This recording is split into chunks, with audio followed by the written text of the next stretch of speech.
Hello students, welcome back to our channel CG foundation. तो आज मैं आई हूँ आपके पास दोबारा से एक और न्यू वीडियो लेके, जिसका नाम क्या है, टॉपिक हमें पता चल गया कि कार्बन एंड इट्स कंपाउंड्स है, केमिस्ट्री का एक और चैप्टर। अभी तक बहुत सारे चैप्टर्स हो चुके हैं, तो आई होप तुमने वीडियो देख ली हो। मैं हर वीडियो में अभी यही रिपीट कर रही हूँ कि आई होप तुमने सारी वीडियोस देख ली हो, प्रिपरेशन अच्छे से स्टार्ट हो गई हो, दिसंबर एग्जाम्स की तैयारी अच्छे से चल रही हो तुम्हारी, क्योंकि बोर्ड्स भी आने वाले हैं। आफ्टर दिसंबर एग्जाम्स बहुत कम टाइम रह जाएगा बोर्ड्स के लिए। तो आज स्टार्ट करते हैं chapter carbon and it's compounds. काफी ज्यादा वेटेज वाला चैप्टर है, काफी ज्यादा लेंथी भी कह सकते हो तुम, प्लस टॉपिक्स बहुत सारे हैं इस चैप्टर में। थोड़ा सा थ्योरेटिकल पोर्शन है, समझने वाली चीजें भी ज्यादा है, तो इट्स बेटर कि तुम आराम से ये चैप्टर देखो और समझो। तो अब स्टार्ट करते हैं हमारा आज का chapter, which is carbon and it's compounds. सबसे पहली चीज इंट्रोडक्शन, एज यूजुअल चैप्टर का इंट्रोडक्शन। तो कार्बन होता क्या है, कार्बन के कंपाउंड्स किस तरह के होते हैं। Chemical substances containing carbon are referred to as carbon compounds। अगर कोई पूछे कि कार्बन क्या होता है, कार्बन के कंपाउंड्स क्या होते हैं, तो वो केमिकल सब्सटेंसेस जिनमें कार्बन प्रेजेंट है, हमारे पास कार्बन को हम C से डिनोट करते हैं केमिस्ट्री में, जिनके पास कार्बन प्रेजेंट है वो कंपाउंड्स कैसे होंगे, कार्बन कंपाउंड्स होंगे। एक्सेप्शन है यहाँ पर भी, except for hydrogen there are more carbon compounds than any other chemical element। यानी कि बेटा जी, किसी भी केमिकल एलिमेंट के को अगर ले लेंगे हम, तब भी हमारे पास कार्बन के कंपाउंड ज्यादा है। क्योंकि चाहे हम अल्कोहल का फॉर्मूला देख ले, चाहे अभी हम कोई एसिड का फॉर्मूला देख ले, कार्बन तो प्रेजेंट होना ही होना है। कार्बन के बिना वो फॉर्मूला बन नहीं पाता है मोस्ट ऑफ द टाइम। इस वजह से हमारे पास क्या है कि कोई भी अदर केमिकल कंपाउंड्स के अलावा कार्बन की इंपॉर्टेंस जानो भी, ठीक है। Carbon is present in fuels like coal, wood, petroleum, charcoal, natural gas। ये सारे के सारे हमारे पास क्या है, नेचुरल सब्सटेंसेस है जिनमें हमारे पास कार्बन प्रेजेंट होता है। Carbon is found in free state as diamond, graphite, ETC। Graphite और डायमंड भी हमारा कार्बन से बनता है, इसकी फॉर्मेशन भी है, इसके बारे में भी है, वो जब चैप्टर में आएगा तभी पढ़ेंगे, ठीक है। नेक्स्ट स्लाइड पर चलते हैं। सबसे पहली चीज bonding in C atom. Bonding कैसी होती है कार्बन एटम में। अब हमें पता है कि बॉन्ड्स फॉर्म होते हैं केमिस्ट्री में, हाइड्रोजन हो गया हमारे पास, या वाटर है तो H और O की बॉन्डिंग की बात कर लूं मैं, उसी तरह से हमारे पास अगर कार्बन के एटम्स फॉर्म करने हैं तो हमारे पास बॉन्डिंग की बात होगी। तो bonding in C atom, difficulty of carbon atom to form a stable ion. क्या डिफिकल्टी है देखते हैं। To achieve the electronic configuration of nearest to noble gas। अब हमें पता है या तो ऑक्टेट कंप्लीट हो जाए, इट्स बेटर कि ऑक्टेट कंप्लीट हो जाए, या फिर नोबल गैस की कॉन्फ़िगरेशन आ जाए, तो क्या होगा, तभी जैसे कि हीलियम है हमारे पास, तभी कार्बन एटम क्या करता है, या तो लूज करता है या फिर गेन करता है, ठीक है। कार्बन की वैलेंसी हमारे पास क्या होती है बेटा, 4 होती है। चल नहीं रहा, एक मिनट। हमारे पास कार्बन की वैलेंसी है 4। क्यों है 4? क्योंकि उसको अटेन करना है नियरेस्ट नोबल गैस का कॉन्फ़िगरेशन। अब हमारे पास कार्बन सिर्फ 4 ही बॉन्ड बना सकता है, बिकॉज वो लूज कर देता है 4 valence electrons. A huge amount of energy is involved. C4 plus ion hence formed will be highly unstable, और इसी वजह से प्रेजेंस ऑफ 6 प्रोटॉन्स होता है और 2 इलेक्ट्रॉन होता है। अगर कार्बन को चाहिए कि वो स्टेबल, इलेक्ट्रॉनिक कॉन्फ़िगरेशन की बात कर लेते हैं पहले। कार्बन का नंबर क्या है, कार्बन आता है 6 नंबर पे, ठीक है। अब हमारे पास क्या होगी, पहले शेल पे K, L, M और N, 4 शेल्स हैं। पहले शेल पर 2 और सेकेंड जो लास्ट शेल है उसका, उस पर 4 है, ठीक है। 4 इलेक्ट्रॉन्स प्रेजेंट है। अगर ये 4 इसको लूज कर देगा तो 2 की कॉन्फ़िगरेशन रह जाएगी, विच इज हीलियम। 2 नंबर पे क्या आता है हमारे पास, आफ्टर हाइड्रोजन हीलियम आता है, सेकेंड एलिमेंट है हीलियम। तो हीलियम की कॉन्फ़िगरेशन आ जाएगी which is a noble gas, तो इट मीन्स वो स्टेबल हो जाएगा, ठीक है। अगर ये चार्ज लूज करेगा तब, चार्ज लूज करेगा तो इस पे चार्ज कैसा आएगा, पॉजिटिव। जो लूज करता है उस पे पॉजिटिव आता है, जो गेन करता है उस पे नेगेटिव चार्ज आता है, ठीक है। तो इस पे आ गया पॉजिटिव चार्ज। बट हम ऐसा भी तो कर सकते हैं कि 4 शेयरिंग में इलेक्ट्रॉन्स ले ले, 4 शेयरिंग में कोई भी एलिमेंट जोड़ ले, ठीक है। आज हो सकता है तुम्हें थोड़ी आवाज की दिक्कत आए, गला ठीक नहीं चल रहा इस वजह से। तो नेक्स्ट क्या है, if the carbon atom gain 4 electrons to achieve the nearest electronic configuration of noble gas, neon will be formed, ठीक है। अगर हमारे पास तो अब अगर मैं बात करूं किसकी, अगर मेरे पास ये क्या है यहाँ पे इलेक्ट्रॉनिक कॉन्फ़िगरेशन है कार्बन की, ठीक है।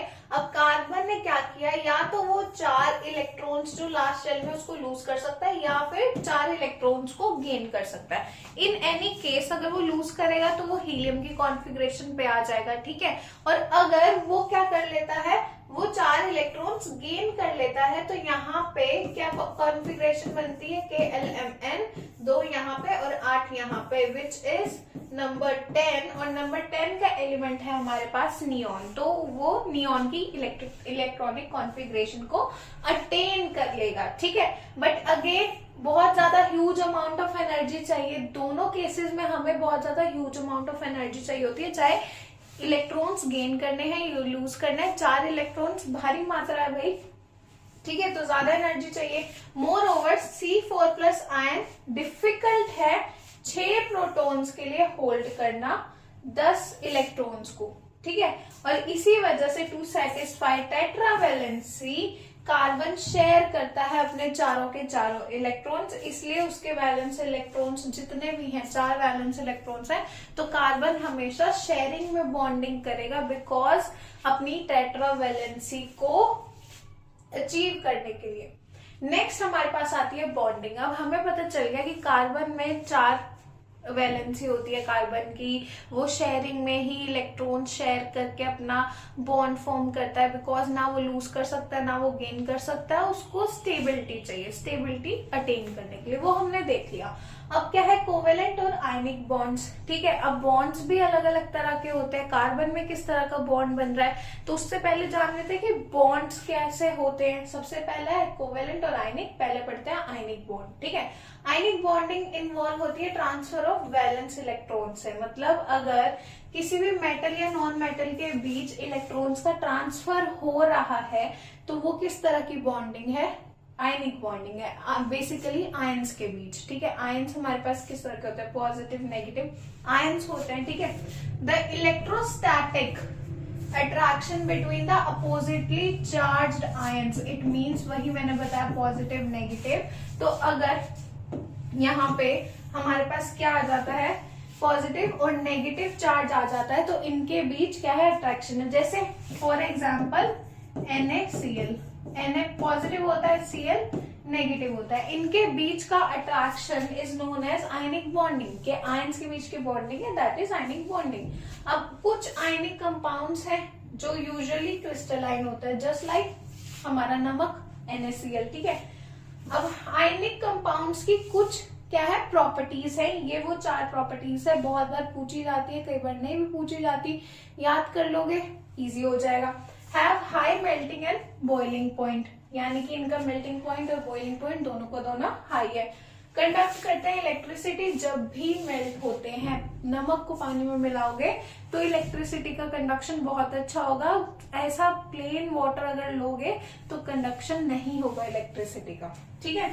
Are mostly soluble in water and are polar solvents, यानी कि इजिली डिसॉल्व हो जाएंगे पानी में। ये आयनिक कैरेक्टर्स हैं, आयनिक जो भी कंपाउंड्स होते हैं उनकी प्रॉपर्टीज है। आयनिक बॉन्ड्स होते हैं बिटवीन आयंस, 2 अपोजिट चार्जेस जब एक दूसरे के साथ बॉन्ड बनाते हैं, कोई भी एलिमेंट डिफरेंट चार्जेस के, that is known as ionic bond. Next we have covalent bond. कि कोवेलेंट बॉन्ड क्या होता है, एक कोवेलेंट बॉन्ड फॉर्म होता है जब pairs of electrons are shared, वहां पे हमें ट्रांसफर हो रहे थे इलेक्ट्रॉन्स, ठीक है, ट्रांसफर ऑफ इलेक्ट्रॉन्स था, यहाँ पे बात हो रही है शेयरिंग की, तो pair of electrons are shared between two atoms, it is primarily formed between two same non-metallic atoms or between non-metallic atom with similar electronegativity। अब क्या है हमारे पास, वहां पे तो डिफरेंट चार्जेस की बात हो गई आयनिक बॉन्ड के टाइम पर, ठीक है, बट यहाँ पर ये प्राइमरली दो सेम तरह के एटम्स के बीच ही बनता है, जो हमारे पास कोवेलेंट बॉन्ड है। इट मीन्स जिसको जरूरत है वही उसके साथ क्या करेगा, बॉन्डिंग फॉर्म करेगा। कोवेलेंट बॉन्ड का यहाँ पे बहुत प्यारा सा डायग्राम बना है कि अगर एक ए एटम है जो नॉन मेटल है और दूसरा एटम नॉन मेटल या फिर मेटलॉइड है, ठीक है, इसके पास यहाँ पे 1 2 3 4 5 6 इलेक्ट्रॉन्स है और एक इलेक्ट्रॉन यहाँ पे क्या है, खाली है। सेम यही सिचुएशन है इसके बाकी पेयर में और एक इलेक्ट्रॉन खाली है, तो ये दोनों वो इलेक्ट्रॉन्स को क्या करेंगे, शेयरिंग में फॉर्म कर लेंगे, एक दूसरे के साथ शेयर कर लेंगे, एक ये अपना इलेक्ट्रॉन देगा और एक अपना ये इलेक्ट्रॉन देगा, और इस तरह की बॉन्डिंग को बोलेंगे हम क्या, कोवेलेंट बॉन्डिंग, जब शेयरिंग की बात हो। Next we have Lewis dot structure. अब कोवेलेंट बॉन्डिंग हो गया, आयनिक बॉन्डिंग हो गया, और कार्बन में हमने बात कर ली कि किस तरह की बॉन्डिंग होती है। नेक्स्ट है हमारे पास लुईस डॉट स्ट्रक्चर, बहुत बार बनाने के लिए आ जाते हैं पेपर में, तो Lewis dot structures are also known as Lewis dot structures, ये की बात है, और electron dot structures. These are basically diagrams with the element symbol in center. The dots around represent the valence electrons of the element, which means कि अब अगर मैं carbon की ही बात करूं, कार्बन की मेरे को पता है 6 पर आता है, एटॉमिक नंबर है। अगर मैं बार लाइन क्यों आ रही मुझे ये नहीं समझ आ रहा। कार्बन की बात करूं 6 एटॉमिक नंबर है, ठीक है, और अगर इलेक्ट्रॉनिक कॉन्फ़िगरेशन की बात करूं तो 2 और 4 बनती है, मतलब वैलेंस इलेक्ट्रॉन कितने हो गए, 4 हो गए, ठीक है। अब C से रिप्रेजेंट करूंगी मैं किसको, जो एलिमेंट है, जो उसके सिंबल्स होते हैं, तुम्हारे पास सिंबल्स गिवन है, अच्छे से पढ़ लेना, 1 to 20 एटलीस्ट सिंबल्स के नाम याद होने चाहिए, ठीक है। तो C हमारे पास गिवन है क्या, कार्बन, और ये जो डॉट बनाए हैं मैंने, ये है उसके वो 4 बैलेंस इलेक्ट्रॉन्स जो प्रेजेंट है किसमें, कार्बन में। उसी तरह से मैं कोई और स्ट्रक्चर देख लूं, यहाँ पे मेरे पास ऑक्सीजन का है, ऑक्सीजन को रिप्रेजेंट करते हैं हम O से, देन ऑक्सीजन के पास हमारे पास क्या है, कितने हैं, 2 और फिर 6, 8 पर आता ना ऑक्सीजन, 1 2 3 4 5 6, तो ये 6 डॉट्स किसको रिप्रेजेंट करते हैं, वैलेंस इलेक्ट्रॉन ऑफ ऑक्सीजन को। इसी तरह से हम स्ट्रक्चर बना के इवन बॉन्डिंग को भी, यहाँ पे देखो H2O का मॉलिक्यूल है, H के पास एक इलेक्ट्रॉन होता है, इसके पास भी एक इलेक्ट्रॉन है, इन दोनों ने क्या किया, बॉन्ड फॉर्म किया ऑक्सीजन के 2 इलेक्ट्रॉन्स के साथ, और बाकी 4 इलेक्ट्रॉन्स जिनके साथ बॉन्डिंग नहीं है वो खाली रह गए। यानी कि अगर बॉन्ड फॉर्म हो गया तो वो एलिमेंट साथ में जुड़ जाएगा, और बॉन्ड फॉर्म नहीं हुआ तो इलेक्ट्रॉन डॉट स्ट्रक्चर से हम शो कर सकते हैं कि यहाँ पे कोई भी बॉन्डिंग प्रेजेंट नहीं है। Next we have covalent bonding in H2, N2 and O2। तो हमारे पास H2 में, N2 और O2 में अलग अलग तरह के बॉन्ड फॉर्म होते हैं, देख लेते हैं कैसे होते हैं। Formation of a single bond in hydrogen molecule. अब हाइड्रोजन एटम के पास सिर्फ एक सिंगल इलेक्ट्रॉन है, सबसे पहला एलिमेंट ही हम बोलते हैं कि हमारे पास क्या है, हाइड्रोजन है, और उसके पास इलेक्ट्रॉन भी क्या है, एक सिंगल इलेक्ट्रॉन है, और उसको सिर्फ एक और इलेक्ट्रॉन चाहिए अपनी नियरेस्ट नोबल गैस की कॉन्फ़िगरेशन को एक्वायर करने के लिए, विच इज हीलियम। हाइड्रोजन के बाद आता है helium, then we have lithium. इसका कुछ ना कुछ मैं तुम्हें शॉर्ट में बना के मिल जाएगा, शॉर्ट्स वगैरह कुछ ना कुछ डालूंगी वीडियो, ताकि तुम इजिली ये याद कर सको, ठीक है। तो nearest electronic configuration noble gas की किसकी है, हाइड्रोजन के बाद, मतलब हाइड्रोजन के पास हीलियम की। इसलिए बोथ एटम्स क्या करते हैं, अगर 2 हाइड्रोजन के बॉन्डिंग की बात करूं, अपने इलेक्ट्रॉन्स लिए, ये अभी क्या है, लोन पेयर है, लोन पेयर मतलब अकेले है, इन्होंने शेयरिंग करी और H के साथ क्या हो गई, बॉन्डिंग हो गई, और इन्होंने अटेन कर ली क्या, स्टेबिलिटी, ठीक है, स्टेबिलिटी के लिए इन्होंने बॉन्डिंग फॉर्म करी। ये तो थी H2 की बात। अब formation of double bond in oxygen. अब हमें पता चलता है अलग अलग एलिमेंट्स अलग अलग तरह के बॉन्ड फॉर्म करते हैं। कई सिंगल बॉन्ड फॉर्म करते हैं, कई डबल बॉन्ड और कहीं ट्रिपल बॉन्ड फॉर्म करते हैं। तो वो डिपेंड करता है उनके इलेक्ट्रॉनिक कॉन्फ़िगरेशन पर और वैलेंस इलेक्ट्रॉन्स पर, कितने वैलेंस इलेक्ट्रॉन्स प्रेजेंट हैं। हर ऑक्सीजन एटम के पास 6 वैलेंस इलेक्ट्रॉन्स हैं। इलेक्ट्रॉनिक कॉन्फ़िगरेशन 2 6 8 पे तो वो आता ही है, 2 और 6 है। ठीक है, तो 6 वैलेंस इलेक्ट्रॉन्स प्रेजेंट हैं। अगर 2 और मिल जाए तो स्टेबिलिटी आ जाएगी, क्लोज टू नियॉन हो जाएगा। ठीक है, नोबल गैस की कॉन्फ़िगरेशन आ जाएगी। तो इसलिए 2 इलेक्ट्रॉन्स यहाँ पे ऑक्सीजन मॉलिक्यूल शेयर करते हैं और O के बीच बॉन्डिंग आती है किस तरह की, डबल बॉन्डिंग। ठीक है, डबल बॉन्ड फॉर्म होता है। अब मैं अगर बात करूं हमारे पास नाइट्रोजन, तो नाइट्रोजन आता है 7 पर। ठीक है, इट मीन्स इलेक्ट्रॉनिक कॉन्फ़िगरेशन है 2 और 5, या तो 3 इलेक्ट्रॉन्स आ जाए। ठीक है, 3 इलेक्ट्रॉन्स मिल जाए तो ये क्या कर लेगा, नियॉन की कॉन्फ़िगरेशन को अचीव कर लेगा।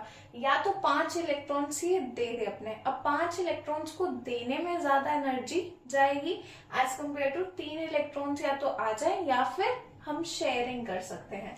तो यहाँ पे सेम वही केस है लुईस डॉट स्ट्रक्चर के साथ, कि यहाँ पे 3 इलेक्ट्रॉन इस नाइट्रोजन ने इस नाइट्रोजन के साथ क्या किए, शेयर किए, और इसलिए नाइट्रोजन के बीच फॉर्म जो हुआ बॉन्ड वो कैसा था, ट्रिपल बॉन्ड था, because of the valence electrons. हमें क्योंकि स्टेबिलिटी चाहिए, हमें क्लोज टू नोबल गैस करना है अपना जो भी एलिमेंट है।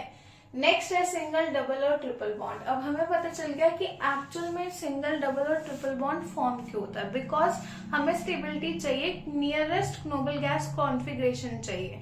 अगर एक एलिमेंट है जिसके पास एक ही इलेक्ट्रॉन है तो वो अनस्टेबल है, या 2 इलेक्ट्रॉन्स खाली है, 3 इलेक्ट्रॉन्स खाली है, वैलेंस शेल की बात हो रही है यहाँ पे, तो वो अनस्टेबल है, तो स्टेबिलिटी के लिए चाहिए। ठीक है, अब सिंगल बॉन्ड फॉर्म होता है 2 एटम्स में जब 2 इलेक्ट्रॉन शेयर होते हैं, तब फॉर्म होता है। ये हमने अभी देख लिया। ठीक है, एक इलेक्ट्रॉन दोनों ने दिया और वो शेयरिंग हो गई। डबल बॉन्ड फॉर्म होता है जब 2 एटम्स के पास 4 इलेक्ट्रॉन्स शेयर होते हैं, depends on the valence electron. ठीक है, ट्रिपल बॉन्ड तब फॉर्म होता है जब 6 इलेक्ट्रॉन शेयर होते हैं, depends on the valence electron. Just like यहाँ पे H की बात हो रही है या O की, और यहाँ पे N की बात हो रही है। तो डिफरेंट एलिमेंट्स में डिफरेंट तरह के बॉन्ड्स देखने को मिलेंगे, डिफरेंट तरह के सिंगल, डबल और ट्रिपल बॉन्ड हमें देखने को मिलेंगे। अब बात करते हैं बॉन्ड स्ट्रेंथ की। तो बॉन्ड स्ट्रेंथ क्या होती है, डिटरमाइन करते हैं amount of energy required to break a bond. अब अगर H के बीच, इनके बीच H का मॉलिक्यूल है, 2 H2 के मॉलिक्यूल है, इनके बीच एक सिंगल बॉन्ड है, जितनी भी एनर्जी मुझे चाहिए इस बॉन्ड को ब्रेक करने के लिए, that is my bond strength. अब तुम्हें क्या लगता है कि किसकी ज्यादा एनर्जी हो सकती है, सिंगल बॉन्ड की, डबल बॉन्ड की, या फिर ट्रिपल बॉन्ड की? कौन सा बॉन्ड ऐसा है जिसको ब्रेक करने में ज्यादा एनर्जी की जरूरत पड़ेगी? अब ऑर्डर ऑफ स्ट्रेंथ पे आते हैं, देखते हैं। ठीक है, जब बात करेंगे बॉन्ड स्ट्रेंथ की, तो ट्रिपल बॉन्ड की स्ट्रेंथ सबसे ज्यादा होगी। क्यों होगी? बिकॉज एक लकड़ी को तोड़ना इज इजी। ठीक है, 2 लकड़ी, 3 लकड़ियां इकट्ठी कर लो, उनको तोड़ना डिफिकल्ट है। सेम वही सिचुएशन है, सिंगल बॉन्ड को ब्रेक करना इजी है as compare to double and triple bond. तो सबसे ज्यादा बॉन्ड स्ट्रेंथ होगी ट्रिपल बॉन्ड की, फिर डबल बॉन्ड की, and then we have lastly single bond. ठीक है, ये सिग्निफाई करता है energy required to break 3 bonds is higher than of 2 और सिंगल बॉन्ड। मतलब ट्रिपल बॉन्ड की एनर्जी को ब्रेक करने के लिए हमें ज्यादा एनर्जी की रिक्वायरमेंट होगी इस बॉन्ड की स्ट्रेंथ को तोड़ने के लिए। ठीक है, नेक्स्ट एक और चीज है हमारे पास, बॉन्ड लेंथ। अब बॉन्ड लेंथ डिफाइन होती है कि कितना डिस्टेंस है बिटवीन 2 एटम्स। ठीक है, अब डिस्टेंस का मतलब है इन दोनों एटम्स के बीच कितना डिस्टेंस है। तो order of bond length for multiple bond is triple bond, double bond और सिंगल बॉन्ड। अगर बॉन्ड लेंथ की बात करूं मैं, इसको इरेज करते हैं एक मिनट। अगर मैं बात करूं बॉन्ड लेंथ की, ठीक है, हाँ जी, अगर मैं बात करूं बॉन्ड लेंथ की, तो यहाँ पे मेरे पास है H के साथ बॉन्डिंग, यहाँ पे मेरे पास O के साथ, एंड देन N के साथ बॉन्डिंग। तो बॉन्ड लेंथ में ये उल्टा हो जाएगा। इसका मतलब क्या है, H का डिस्टेंस दूसरे H के एटम के साथ सबसे ज्यादा होगा, ठीक है। तो ट्रिपल बॉन्ड का सबसे लीस्ट डिस्टेंस होगा, फिर आएगा हमारे पास डबल बॉन्ड, एंड उसके बाद मैक्सिमम डिस्टेंस होगा सिंगल बॉन्ड का। तो distance between nuclei of two atoms is least when they are in triple bonding. But हमारे पास सिंगल बॉन्ड में सबसे ज्यादा बॉन्ड लेंथ होती है, क्योंकि distance of atom is maximum. यहाँ पे रिवर्स हो जाएगा, बॉन्ड स्ट्रेंथ में ट्रिपल बॉन्ड इज सबसे ज्यादा स्ट्रेंथफुल। और अगर कंपेयर करूं बॉन्ड लेंथ में, तो हमारे पास H जो है सिंगल बॉन्ड का बॉन्ड लेंथ सबसे ज्यादा होगा, due to the distance between their nuclei. Next we have covalent bonding of NO with H and polarity. अब NHO की बात कर लिए, तो इन सबकी एक दूसरे के साथ बॉन्डिंग कैसी है वो देख लेते हैं, और पोलैरिटी की बात कर लेते हैं। अगर मैं बात करूं अमोनिया की, अमोनिया कंसिस्ट करता है NH3 फॉर्मूला है, मतलब N भी है H भी है, तो 3 हाइड्रोजन एटम शेयर करते हैं 1 electron each with nitrogen atom, और फॉर्म करते हैं 3 covalent bond. Covalent bond is basically sharing. तो हमारे पास नाइट्रोजन की कॉन्फ़िगरेशन थी 2 और 5, ठीक है, और हाइड्रोजन के पास एक इलेक्ट्रॉन है, इसको 3 चाहिए ताकि ये स्टेबिलिटी अटेन कर ले। तो हमारे पास क्या हुआ, यहाँ पे हमने क्या किया, नाइट्रोजन और यहाँ 2 इसके इलेक्ट्रॉन्स, और बाकी जो हमारे पास 3 थे, मतलब 5 इलेक्ट्रॉन्स थे ना, तो यहाँ 3 जो इलेक्ट्रॉन्स थे उन्होंने शेयरिंग कर ली। तो कुछ इस तरह का स्ट्रक्चर बना, क्योंकि अभी भी 2 इलेक्ट्रॉन्स रहते हैं जिनके साथ शेयरिंग नहीं हुई। अब अगर 2 और बॉन्ड्स फॉर्म हो जाए तब हो सकता है ये स्टेबिलिटी अटेन कर ले, ठीक है, but it is way stabler than alone जितना भी नाइट्रोजन प्रेजेंट था। अब अमोनिया के पास एक लोन पेयर है, ये पेयर है, ठीक है। All 3 NH covalent bonds are polar in nature. Polar means एक पॉजिटिव एक नेगेटिव चार्ज है। N atom is more electronegative as compare to H, thus shared pair of electrons lies more towards an atom. Electronegativity tendency to attract an electron. Electronegativity का मतलब है कि tendency अपनी तरफ खींचना इलेक्ट्रॉन्स को, ठीक है। तो N ज्यादा इलेक्ट्रोनेगेटिव है, इसलिए बॉन्डिंग बिल्कुल बॉन्ड्स H के N की साइड ही जा रहे हैं, मतलब जिस तरह झुकाव ज्यादा है। This causes the N atom to acquire a slight negative charge. H atom इसलिए स्लाइट पॉजिटिव है और N कैसा है, नेगेटिव है, बिकॉज ऑफ इट्स इलेक्ट्रोनेगेटिविटी। यहाँ पे पार्शियल चार्जिंग दिखाई है, ये साइन यूज होता है फॉर पार्शियल चार्ज। पार्शियल का मतलब अधूरा या फिर इनकम्प्लीट कह सकते हो। यहाँ partial positive partial positive partial positive, and then वहां पे इलेक्ट्रॉन्स की प्रेजेंस होने की वजह से there is partial negative charge.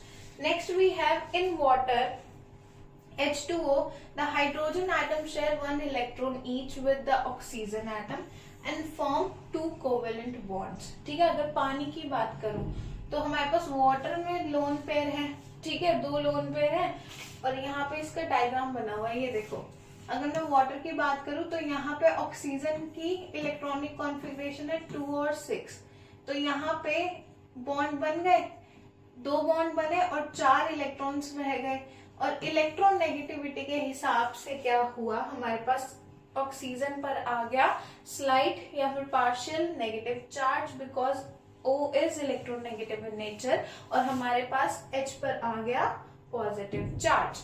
Next we have versatile nature of carbon. अब ये तो चार्जेस की बात थी, बॉन्डिंग की, लुईस डॉट स्ट्रक्चर की। अब बात करते हैं कि वर्सेटाइल नेचर कितना है कार्बन का। कार्बन क्या क्या और कंपाउंड्स फॉर्म कर सकता है। Tetravalency catenation, carbon form single double triple, मतलब हर तरह की बॉन्डिंग फॉर्म कर सकता है कार्बन, इतना वर्सेटाइल है, ठीक है। It can also form chains, branching और रिंग्स भी बना सकता है, मतलब अलग अलग स्ट्रक्चर्स फॉर्म कर सकता है। हाइड्रोजन, ऑक्सीजन, कार्बन, इनके साथ फ्यू अगर हम ऐड करें एलिमेंट्स को तो बहुत सारे ऑर्गेनिक मॉलिक्यूल्स बन सकते हैं हाइड्रोजन, ऑक्सीजन और कार्बन के साथ। और बहुत सारे इनऑर्गेनिक कंपाउंड्स भी बन सकते हैं, बट बहुत बार ऐसा होता है कि वो बॉन्ड फॉर्म नहीं कर पाते। कार्बन एक केमिकल एलिमेंट है, एटॉमिक नंबर 6 है, सिंबल C है। ये थोड़ा सा उसके बारे में बताया है। मेन यहाँ पे दो चीजें हैं, एक है टेट्रावेलेंसी और एक है कैटिनेशन। टेट्रावेलेंसी क्या है? कार्बन के पास वैलेंसी ऑफ 4 है, बिकॉज वो कैपेबल है 4 बॉन्ड्स बनाने के विद अदर एटम्स, या फिर अपने जो भी इलेक्ट्रॉन्स हैं 4 उनको शेयर करने के। That's why it is tetravalent in nature.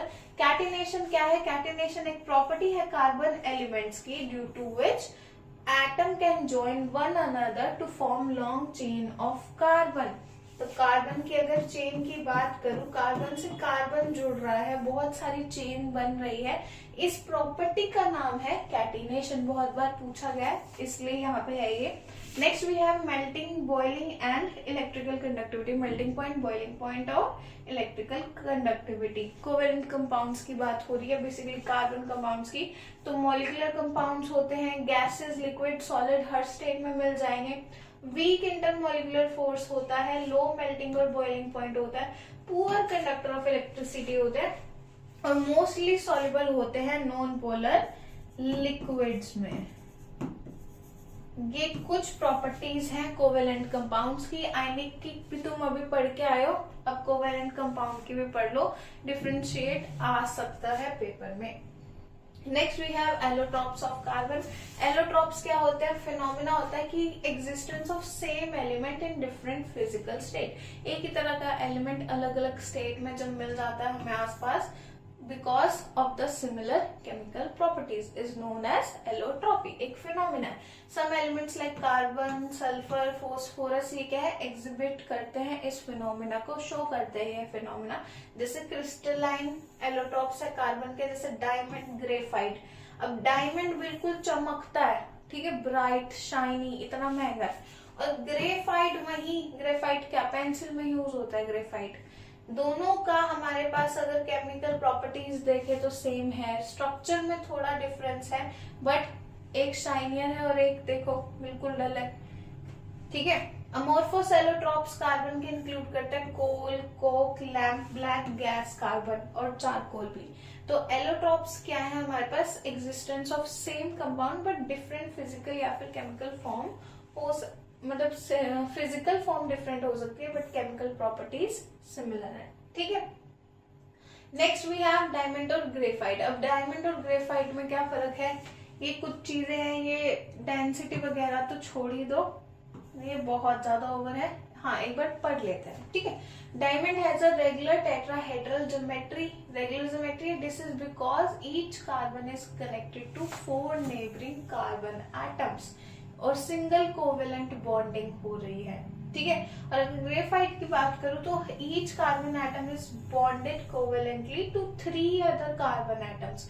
वहां पे सबकी सिंगल बॉन्डिंग है एक एक कार्बन एटम के साथ। यहाँ पे अरेंजमेंट है हेक्सागोनल और वहां पे अरेंजमेंट है हमारी टेट्राहेड्रल ज्योमेट्री। अब इनकी अरेंजमेंट और फोर्सेस के डिफरेंस की वजह से ये 3D पैटर्न में डायमंड और यहाँ पे हमारे पास वीक फोर्सेस है। इस वजह से क्या है हमारे पास, इनका स्ट्रक्चर, इनका फिजिकल अपीयरेंस डिफरेंट है। ये गुड कंडक्टर है हीट का, पुअर कंडक्टर है इलेक्ट्रिसिटी का। और यहाँ लिखा है to know more about diamonds. वाह, इसको कट कर देते हम और नहीं जानना है। और ये क्या है? ग्रेफाइट गुड कंडक्टर है इलेक्ट्रिसिटी का, प्लस सॉफ्ट और स्लिपरी जो उसका नेचर है, ठीक है। Next we have chain, branches and rings. अब हमने पढ़ लिया कि कार्बन के कंपाउंड्स कैसे होते हैं, एलोट्रॉप्स क्या होते हैं। तो अब चेन और ब्रांचेस भी फॉर्म करते हैं, तो वो देखते हैं। Saturated and unsaturated hydrocarbons. ठीक है, अब सैचुरेटेड क्या होता है हाइड्रोकार्बन? ये वो हाइड्रोकार्बन्स है जिनमें सारे कार्बन कार्बन के सिंगल बॉन्ड होंगे। सिंगल बॉन्ड मीन्स सिर्फ सिंगल बॉन्डिंग की बात हो रही है, और इसका जनरल फॉर्मूला है CnH2n+2, जहाँ पे n वेरी कर सकता है 1 से लेकर इंफिनिटी तक, नंबरिंग तक, नंबर्स बेसिकली गिनती। ठीक है, अनसैचुरेटेड हाइड्रोकार्बन्स क्या है हमारे पास? जहाँ पे hydrocarbons at least 1 carbon carbon double bond या फिर ट्रिपल बॉन्ड है। इट मीन्स यहाँ तो 2 डबल बॉन्डिंग है या फिर 3 बॉन्ड्स है, ये है हमारे पास अनसैचुरेटेड। और जब सिंगल बॉन्ड होगा कार्बन टू कार्बन के बीच, दैट इज सैचुरेटेड। ठीक है, और जब कार्बन के बीच डबल या ट्रिपल बॉन्ड होगा, दैट इज अनसैचुरेटेड हाइड्रोकार्बन। उसका फॉर्मूला है जनरल CnH2n, और उसमें हमारा n वेरी कर सकता है। Hydrocarbon at least 1 carbon carbon triple bond को हम अलग अलग इनको नाम देते हैं। सबसे पहला अगर सिंगल बॉन्ड की बात करूं मैं, तो इनको हम क्या बोलते हैं? हम इनको बोलते हैं एल्केन्स। जब सिंगल बॉन्ड की बात हो रही हो, these are known as alkanes. जब बात हो रही हो कार्बन कार्बन के बीच डबल बॉन्ड की, तो दैट इज नोन एज हमारे पास एल्कीन्स। और हमारे पास लास्टली अगर कार्बन कार्बन के बीच ट्रिपल बॉन्ड की बात हो रही हो, दैट इज हमारे पास एल्काइंस। और यहाँ पे जो इनका जनरल फॉर्मूला है, इससे अभी तुम बहुत सारे फॉर्मूलाज बनाने सीखोगे। हाँ जी, तो ये कुछ एग्जांपल्स हैं। यहाँ पे आइसोब्यूटेन, पेंटेन लिखा है, साइक्लोप्रोपेन। तो हम जब काउंटिंग की बात करते हैं ना 1 2 3, तो केमिस्ट्री में आके वो काउंटिंग चेंज हो जाती है। इट बिकम्स मेथ, एथ, ब्यूट, प्रॉप, तो ये सारी की सारी चेंज हो जाती है। अब ब्यूट है 4, प्रॉप है 3, तो ये पेंट। तो यहाँ पे पेंट की बात है मीन्स 5। एन लगा है, इट मीन्स एल्केन की बात हो रही है। It means single carbon chain की बात हो रही है। बट ये ब्रांच चेन भी हो सकती है, ब्रांचेस में भी आ सकती है। यहाँ पे देखो, ठीक है, ये हमारे पास फॉर्मूला यूज करता है पहला CnH2n+2। अगर मैं यहाँ पे 2C2H2n की वैल्यू 2 रख दू यहाँ पे, हाँ जी, +2, तो C2 2 2 4 + 6, इट मीन्स C2H6। अगर मेरे पास एक फॉर्मूला बनता है, n की वैल्यू मैंने 2 रखी, C2H6 बनता है। मैं एक बार ट्राई करके देख लेती हूँ। 2 सिंगल बॉन्ड के कार्बन, एक H यहाँ, एक H यहाँ, एक H यहाँ और यहाँ पे H आ गया मेरे पास, और मेरे पास कार्बन के जो 4 इलेक्ट्रॉन्स थे उनका भी सबका बॉन्ड बन गया। अगर मुझे इसको नाम देना होगा, तो अब मैं मिथ इथ के साथ जोड़ूंगी, मिथेन, इथेन। तो उसके साथ जोड़ने के बाद मुझे यहाँ पे एल्केन, एन जोड़ना पड़ेगा। नेक्स्ट अगर मैं बात करूँ 3 की, यहाँ पे मैं n की क्या करूँ, वैल्यू चेंज कर दूं। यहाँ पे C2H2n कर दूं, C2H2, तो यहाँ फॉर्मूला बनेगा C2H4, बिकॉज इन दोनों C के बीच क्या है, डबल बॉन्डिंग है। और अब इन्हें क्या चाहिए, सिर्फ एक ही हाइड्रोजन चाहिए। तो इस तरह से हम फॉर्मूलाज बनाते हैं और इस तरह से हम कार्बन की बॉन्डिंग को देखते हैं। नाउ वी हैव, हमारे पास स्ट्रेट चेन आ गई। आइसोब्यूटेन, आइसोब्यूटेन है हमारे पास क्या, यहाँ पे 1, अगर हम काउंटिंग करें, ठीक है, तो ब्यूटेन 4 है हमारे पास। तो कार्बन चेन को हम काउंट करेंगे जितने कार्बन प्रेजेंट होंगे। प्रॉप मीन्स 3, ब्यूट मतलब 4, और उसी तरह से हमारे पास बॉन्डिंग होगी। अब साइक्लोप्रोपेन है यहाँ पे, साइकिल मीन्स ये साइकिल में चल रहा है, 1 2 3 साइकिल में चल रहा है, साइक्लिक स्ट्रक्चर है, रिंग स्ट्रक्चर है, उसको हमने बोल दिया इट इज साइक्लोप्रोपेन। नेक्स्ट हमारे पास है स्ट्रक्चरल आइसोमर्स। अब आइसोमर्स भी आते हैं, ये कंपाउंड्स होते हैं सेम मॉलिक्यूलर फॉर्मूला के साथ बट डिफरेंट इनका फिजिकल और केमिकल प्रॉपर्टीज हो सकती हैं, स्ट्रक्चर डिफरेंट हो सकता है, फॉर्मूला सबका सेम है। अब जैसे यहाँ पे ये भी पेंटेन है, यहाँ भी पेंटेन है और यहाँ भी, बट यहाँ नियोपेंटेन है, यहाँ आइसोपेंटेन है। स्ट्रक्चरल अगर फॉर्मूला की बात करूं, फॉर्मूला सबका सेम है बट स्ट्रक्चर सबका डिफरेंट दिख रहा है, ठीक है। अब जब स्ट्रक्चर डिफरेंट होगा तो उसको हम बोलेंगे क्या, formula same structure different, that is known as structural isomer. 1 2 3 4 5 carbon की चेन है। अब यहाँ से काउंटिंग कर लो तो यहाँ भी मेरे पास 5 कार्बन प्रेजेंट है और इसीलिए इसको बोल रहे हैं नियोपेंटेन। नेक्स्ट वी हैव, यहाँ से भी अगर मैं काउंट करूं तो मेरे पास 5 कार्बन प्रेजेंट है, इसलिए इसको मैंने बोल दिया isopentane. Presence of carbon. Next we have benzene. Benzene हमारे पास क्या है, ऐसे एरोमेटिक रिंग्स होते हैं, ये बेंजीन रिंग यहाँ पे, और ये जो यहाँ पे नहीं दिख रहा है वो यही है। स्ट्रक्चर ऐसे बनाते हो तुम बेंजीन का, बट जो यहाँ नहीं दिख रहा है वो यही है कि ये C प्रेजेंट है और C के साथ बॉन्ड, C का बॉन्ड C के साथ है प्लस H के साथ बॉन्डिंग है। तो benzene is the simplest aromatic hydrocarbon. कुछ प्रॉपर्टीज है, कलरलेस, लिक्विड, पंजेंट, ऑडोर। उसके बाद स्ट्रक्चर कैसा होता है, स्ट्रक्चर होता है cyclic in nature with chemical formula C6H6। अगर बेंजीन के फॉर्मूला की बात करूं तो C6H6। Each carbon atom in benzene is arranged in a 6-membered ring and is bonded to only 1 hydrogen atom. ये इंक्लूड करता है 3 double bond which are separated by single bond. Hence इस arrangement को recognise करके बोल सकते हैं कि ये कॉन्जुगेटेड डबल बॉन्ड्स हैं, ठीक है। तो हमारे पास C6H6 is the formula of benzene. तो हर कार्बन के साथ बीच में डबल बॉन्ड और सिंगल बॉन्ड प्रेजेंट है बिकॉज इसकी अरेंजमेंट है कॉन्जुगेटेड, इस रीजन की वजह से।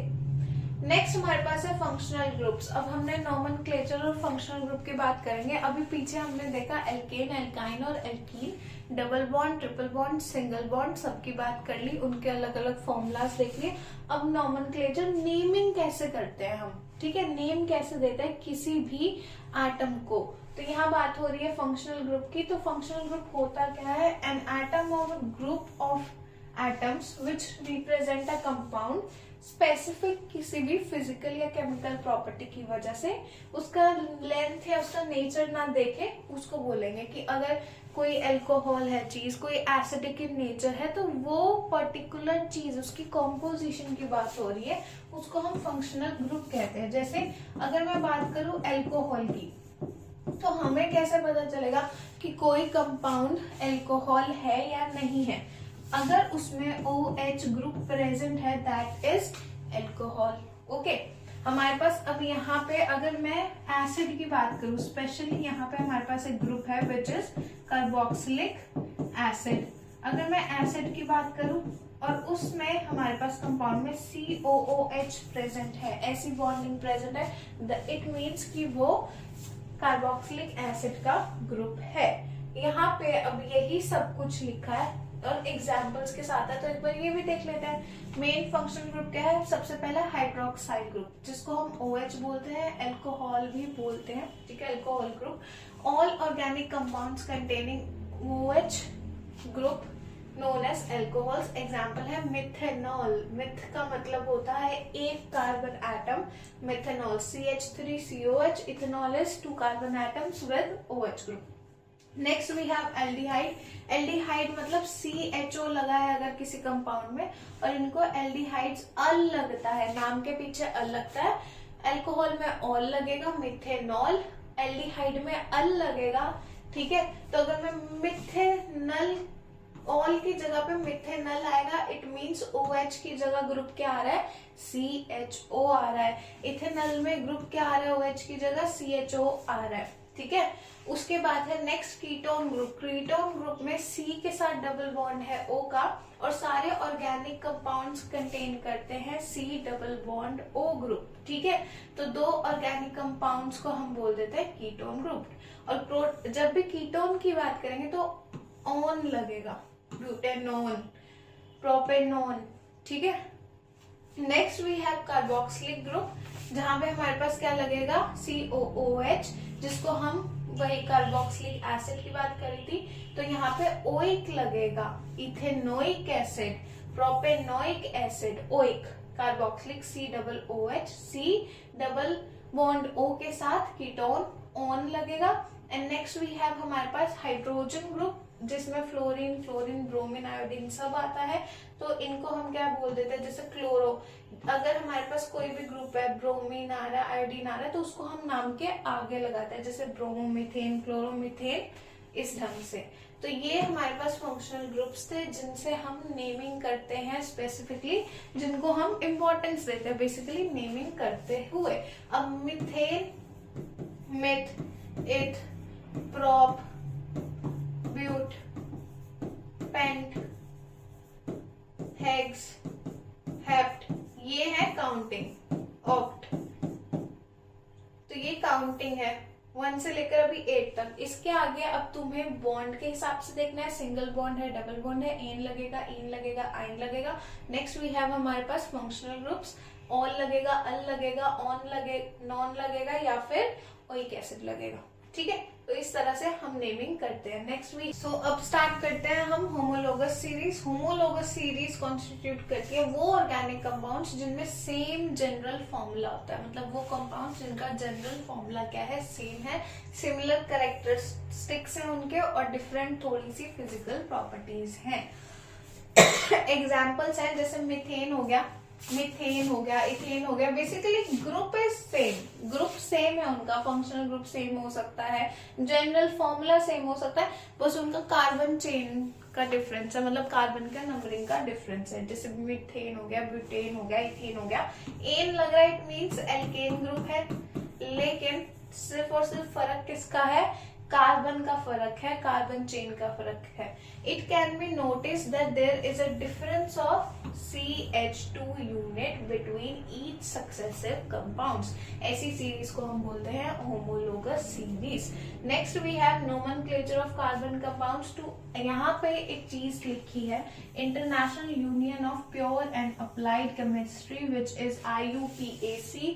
बहुत बार आया हुआ है पहले तो क्वेश्चन, अब सबको पता है, सब रट लेते हैं कि IUPAC की फुल फॉर्म क्या है, बट हो सकता है आ जाए, चांसेस हैं, तो इसलिए याद कर लो कि international union of pure and applied chemistry IUPAC ने नेमिंग की है कि यही नेमिंग हर जगह पे केमिस्ट्री के एलिमेंट्स के लिए यूज होगी, ठीक है, ताकि हर जगह पे यूनिफॉर्मिटी बनी रहे, सिंपल, मतलब किसी के लिए कोई दिक्कत ना हो, कोई इंडिया में बैठा है कहीं बाहर बैठा है तो सेम कंपाउंड्स चले, इसलिए। अब फिजिकल प्रॉपर्टीज, केमिकल प्रॉपर्टीज क्या क्या है हमारे पास, तो members of any particular family almost identical chemical properties due to same functional group. Physical properties are like, जैसे उनका मेल्टिंग पॉइंट सेम हो सकता है, डेंसिटी, बॉइलिंग पॉइंट, तो ये सारी की सारी क्या है हमारे पास फिजिकल प्रॉपर्टीज है, ठीक है। अगर बात करूं केमिकल प्रॉपर्टीज की, तो केमिकल प्रॉपर्टीज डिस्क्राइब करती है कि वो किस केमिकल चेंज के अंडर को जा रहा है, कोई भी एलिमेंट या फिर सब्सटेंस, ठीक है, शिफ्ट कैसे कर रहा है। अब केमिकल चेंज ऑलवेज रिजल्ट करता है फॉर्मेशन ऑफ वन और मोर मैटर को, और हो सकता है कि वो सेम एलिमेंट दोबारा फॉर्म भी ना हो पाए, ठीक है। तो ये तो सिर्फ छोटा सा इंट्रोडक्शन टाइप था कि फिजिकल प्रॉपर्टीज, केमिकल प्रॉपर्टीज। अब आते हैं कंबस्टन रिएक्शंस पर।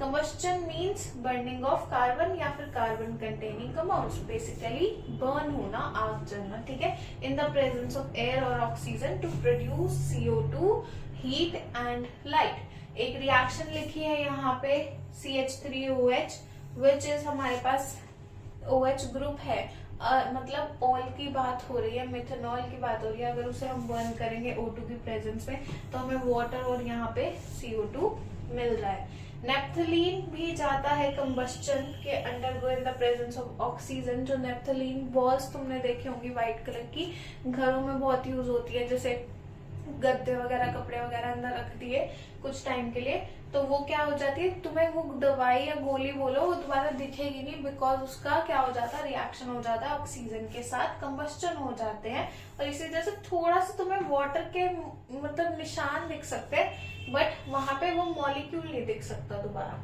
नेप्थलीन की अगर बात करूं, नेक्स्ट है फ्लेम कैरेक्टरिस्टिक्स। कार्बन कंपाउंड्स के फ्लेम कैरेक्टरिस्टिक्स की बात हो रही है। अगर उनको बर्न करेंगे तो किस तरह से फ्लेम को शो करेंगे।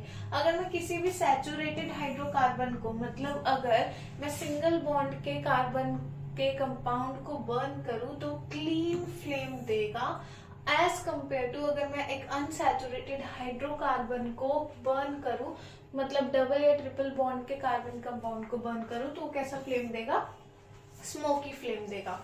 इन the presence of limited oxygen, तब भी सैचुरेटेड हाइड्रोकार्बन्स स्मोकी फ्लेम दे सकते हैं। अगर इन एनी केस ऑक्सीजन की सप्लाई लिमिटेड है तब सैचुरेटेड हाइड्रोकार्बन देते हैं स्मोकी फ्लेम, नहीं तो वो हमेशा क्या देंगे, क्लीन फ्लेम। और जो अनसैचुरेटेड हाइड्रोकार्बन है वो कैसी फ्लेम देंगे, स्मोकी, मतलब काला धुआं निकलेगा।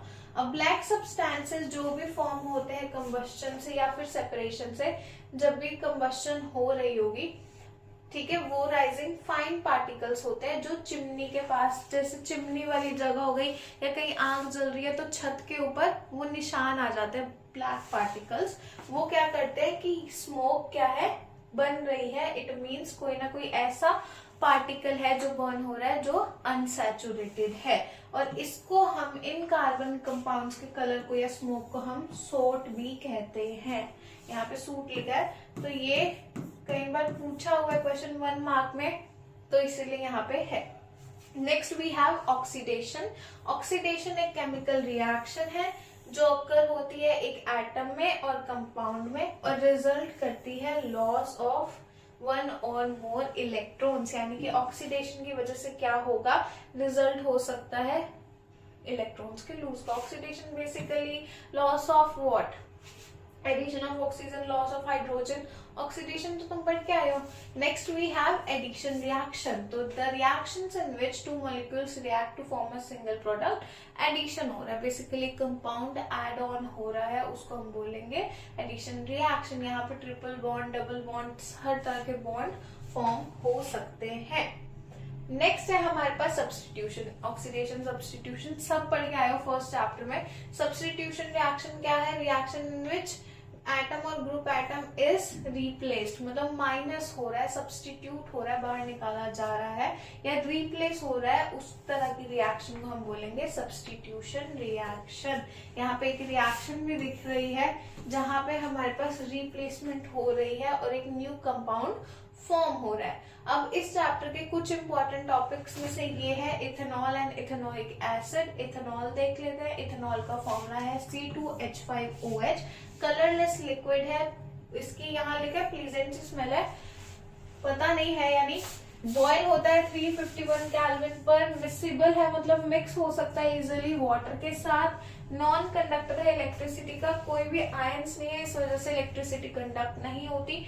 न्यूट्रल होता है किसके अकॉर्डिंगली, लिटमस पेपर के।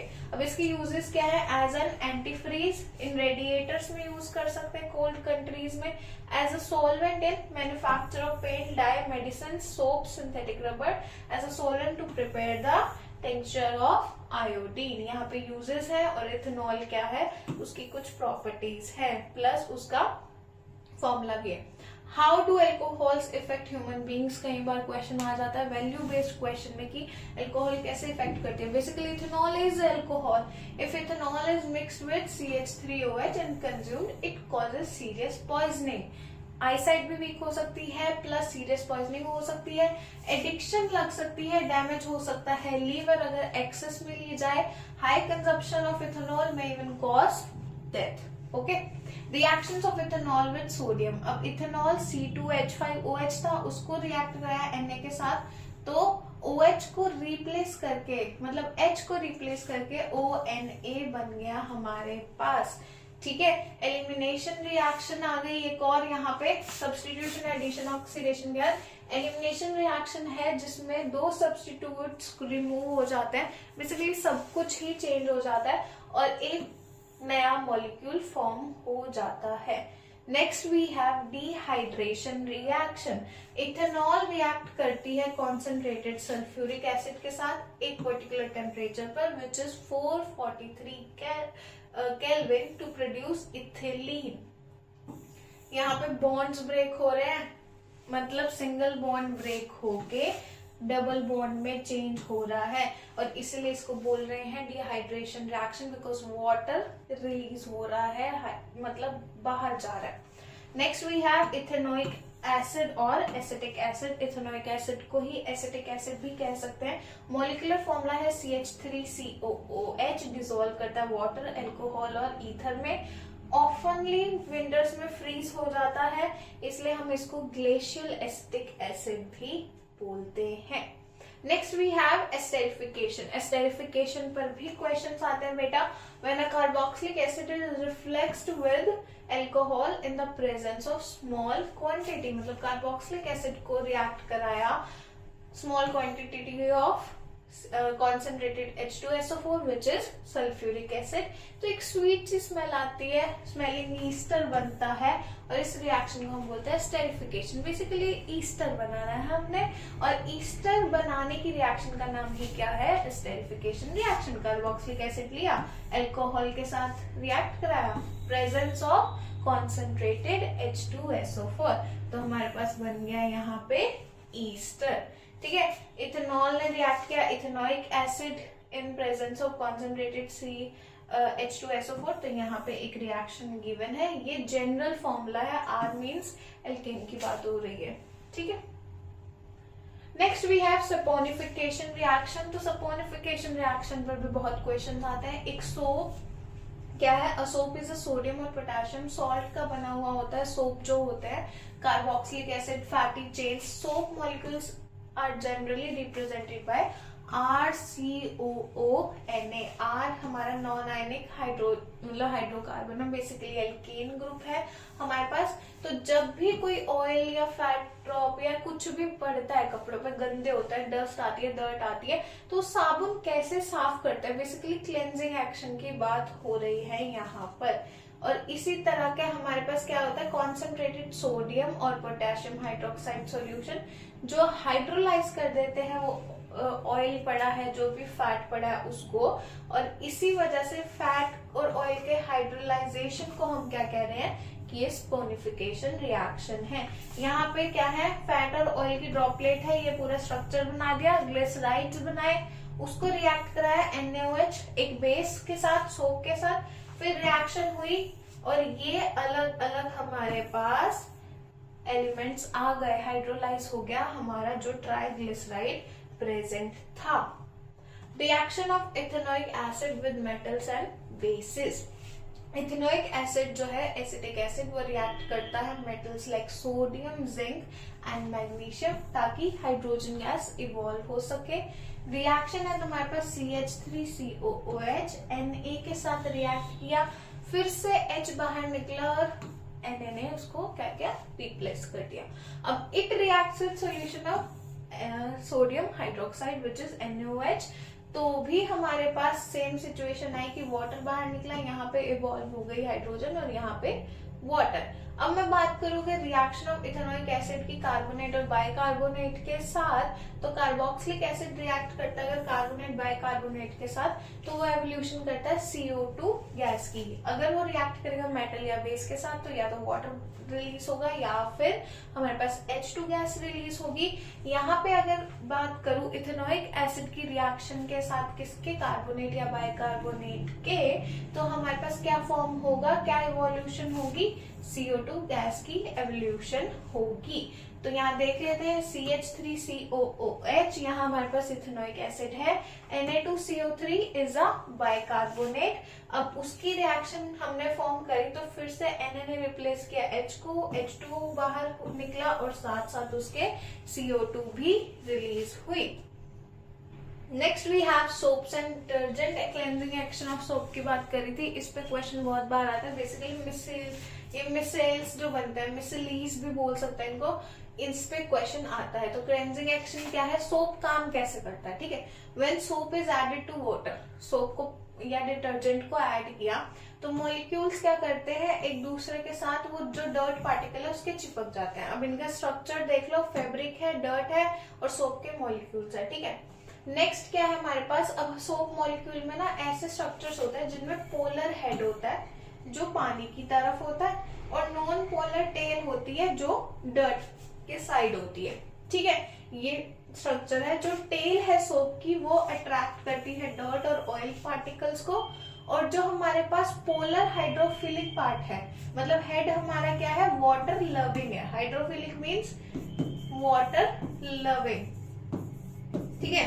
Head is hydrophilic water loving species है, और जो टेल है हमारी क्या है, वो हाइड्रोफोबिक है, उसको पानी पसंद नहीं है, ठीक है। तो ऐसे मॉलिक्यूल्स अटैच होते हैं एंड देन फाइनली वो जो एक्शन ऑफ सोप है वो एगिटेशन और स्क्रबिंग की वजह से जो मिसेल्स बनी है, ये जो स्ट्रक्चर बना था, ये जो स्ट्रक्चर बन रहा है मिसेल्स है, इसको मिसलीस भी कहते हैं। तो ये स्ट्रक्चर ने इस तरह से डर्ट को रिमूव कर दिया। तो this is the cleansing action. Basically hydrophobic और हाइड्रोफिलिक की बात हो रही है, यहाँ पे टेल और हेड की बात है, ये स्ट्रक्चर की बात है। स्क्रबिंग करी, इन स्ट्रक्चर के साथ अटैच हो गई जाके हमारी जो डर्ट थी या ऑयल था, और ऐसे क्लींजिंग एक्शन हो गया। बस कुछ भी नहीं है इसमें, और इस पे क्वेश्चंस आते हैं। नेक्स्ट हमारे पास लास्ट टॉपिक है शायद ये हार्ड वाटर। अब हार्ड वाटर क्या होता है, हमारे पास पानी भी तरह तरह के होता है ना, कि इनके यहाँ का पानी खारा पानी ऐसे बोलते हैं, हार्ड वाटर और बहुत कुछ। तो हार्ड वाटर में होते हैं कैल्शियम और मैग्नीशियम के सॉल्ट, जिनको हम प्रिंसिपली बाइकार्बोनेट कहते हैं, क्लोराइड, सल्फेट्स, कुछ भी हो सकता है। जब सोप ऐड करेंगे हार्ड वाटर में तो कैल्शियम मैग्नीशियम आयन रिएक्ट करेंगे सोप के साथ और इनसॉल्युबल कर्डी व्हाइट प्रेसिपिटेट बनाते हैं, ठीक है। और क्या क्या फॉर्म करते हैं, magnesium salt of fatty acid. यहाँ पे अब रिएक्शंस है कि जब बात करूंगी मैं MgCl2 की, CaCl2 की, तो ये क्या बनाएंगे, यहाँ पे इनसॉल्युबल कर्डी प्रेसिपिटेट्स बनाएंगे। अब ये प्रेसिपिटेट्स जाके कपड़ों से चिपक जाते हैं। अब इन्हें अगर साफ करना है तो सोप में एबिलिटी होनी चाहिए, इसलिए बोलते हैं कि हार्ड वाटर में डिटर्जेंट्स कामयाब है, साबुन नहीं चलते हैं, बिकॉज सोप में एबिलिटी नहीं है। अगर सोप यूज करेंगे तो सोप क्या हो जाएगा, वेस्ट हो जाएगा हार्ड वाटर पर एज कंपेयर टू, इसलिए डिटर्जेंट्स यूज किए जाते हैं कपड़े धोने के लिए, साबुन यूज नहीं किया जाता है, क्योंकि वाटर हार्ड होता है, हमें नहीं पता कौन सा पानी की सप्लाई हो रही है, इसलिए मोस्टली डिटर्जेंट्स के पास इजिली रिएक्ट करके वो मॉलिक्यूल्स को रिमूव कर देते हैं, इजिली झाग बन जाती है और मिशेलीज बन जाती है। तो यहाँ पे छोटा सा चैप्टर है, मुझे ऐसा लग रहा है इस चैप्टर में अब क्या क्या इम्पोर्टेंट है, नॉमेनक्लेचर इम्पोर्टेंट है, उसके बाद क्या इम्पोर्टेंट है, बॉन्डिंग इम्पोर्टेंट है, फ्लेम टेस्ट इम्पोर्टेंट है, उसके बाद क्या है हमारे पास, saturated unsaturated, saturated and unsaturated, hydrocarbons important है, ethanol and ethanoic acid, ethanol and ethanoic acid, plus action of soap. तो ये कुछ पॉइंट्स हैं जो इम्पोर्टेंट है इस चैप्टर के लिए, प्लस फिजिकल और केमिकल प्रॉपर्टीज तो भाई कर ही लो, हर चैप्टर में से जहां जहां है वहां वहां कर लो, उसको नहीं छोड़ सकते। तो ये सब क्या है, इम्पोर्टेंट है। यहाँ पे चैप्टर हो गया है समाप्त। बहुत सही, छोटी सी वीडियो में मुझे लगता है कि चैप्टर कंप्लीट हो गया है। अगर कोई किसी का कोई डाउट है या किसी को कुछ भी ऐसा लगता है कि किसी पर्टिकुलर टॉपिक पे रिवीजन चाहिए, चैप्टर चाहिए, या किसी भी तरह की और वीडियोस चाहिए सैम्पल पेपर से रिलेटेड, तो कमेंट कर देना, वीडियो को लाइक कर देना, शेयर कर देना और चैनल को सब्सक्राइब कर देना। Thanks for watching.